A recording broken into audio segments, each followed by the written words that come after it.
All right, everybody, let's look at this question, which I found right on our assignment on my math lab, that I think stands out a little bit in that it's different than the others. Okay, there's a different technique going on with this one. It might involve some of the same things along the way that are in the other problems, but the overall technique is different. Okay, so it says here's a function, which we might think about it. Hold on a second. Okay, so we have this function y equals x to the power 6x plus 7. So the base there is x, and then the exponent, the power, is 6x plus 7. Okay, and we want the derivative of that. So it says to use logarithmic differentiation, and that's not something I've explained in other videos yet. But before I tell you what that is and how we do it, let me tell you, just for the sake of thinking about the bigger picture a little bit, what the rules are that we have so far. Okay? So here are some rules that we have so far that might seem like they could apply to this problem, but don't. So there is a rule for functions of the form variable base to a constant power. Okay, and here's that rule. You bring the power down to the front, you take away 1 from the power. That's for a variable base and a constant power.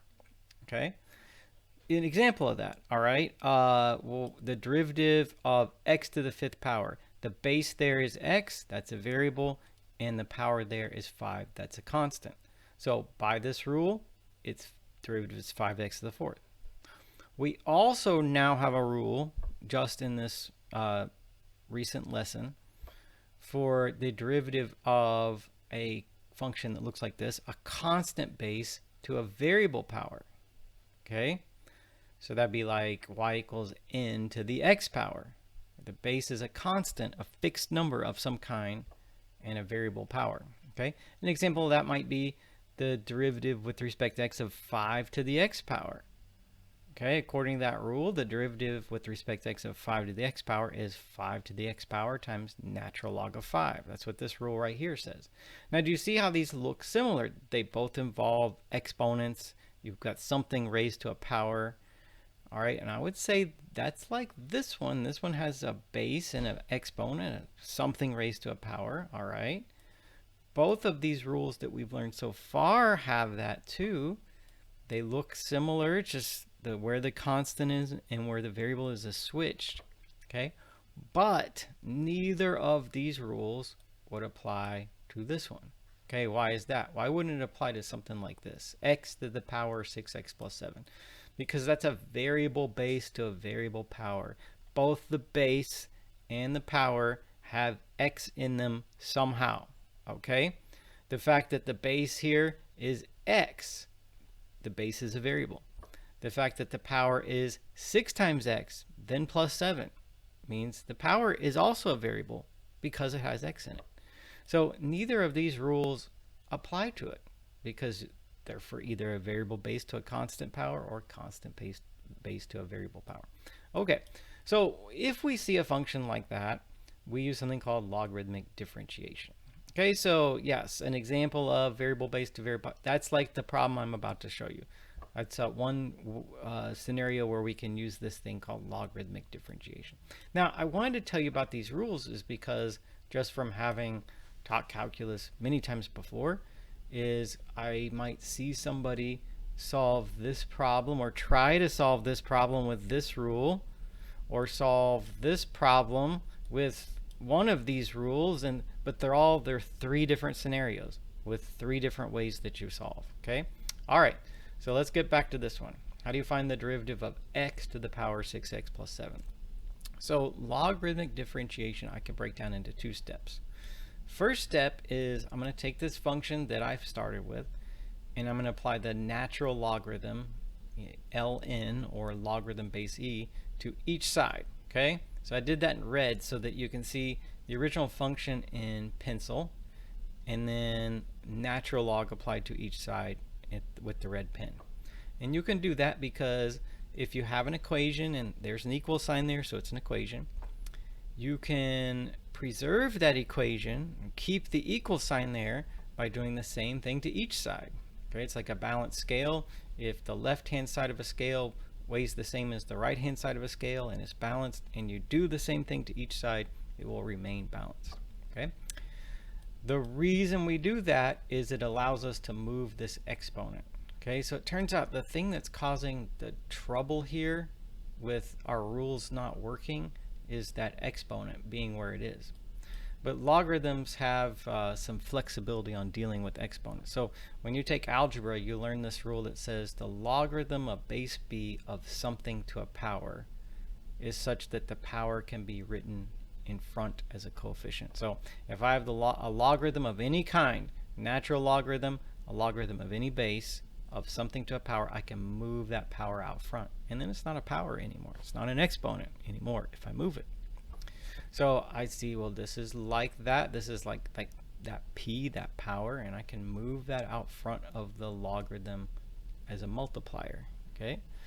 All right. So that's step one, is to apply the natural logarithm to each side, and then we'll use this rule. But there are other rules for logarithms that we might use in other problems, but that's how this one works. And then step two is calculate the derivative by implicit differentiation. Now, implicit differentiation is the technique for finding the derivative where we have some kind of an equation where, just to say it as simple as possible, it's not solved for y. I have some kind of an equation that does not say y equals, and then the x's are all on the other side. So that's like this. So if I wanted to find the derivative out of this, implicit differentiation is the technique. Okay, so I'll have to like refer you back to how we did that in the previous lesson. So to do that, here's what you get. The derivative of natural log of y is 1 over y times y prime. Okay, and then the derivative of 6x plus 7 times natural log of x. So what rule do you think would be applicable to that? This is the product of two functions. We may have started with an exponent, but we moved it. Now it's multiplication. Now it's a product. Okay, so I find the derivative of this right-hand side by the product rule. So this is the derivative right here of 6x plus 7 times natural log of x plus the derivative of natural log of x is 1 over x times 6x plus 7. So there's the product rule. And when we apply implicit differentiation, we use the rules, whatever they are. We multiply y derivatives by y prime immediately. That explains this y prime. And then we solve for y prime. Because after all, dy over dx, otherwise known as y prime, is what I'm looking for. Okay?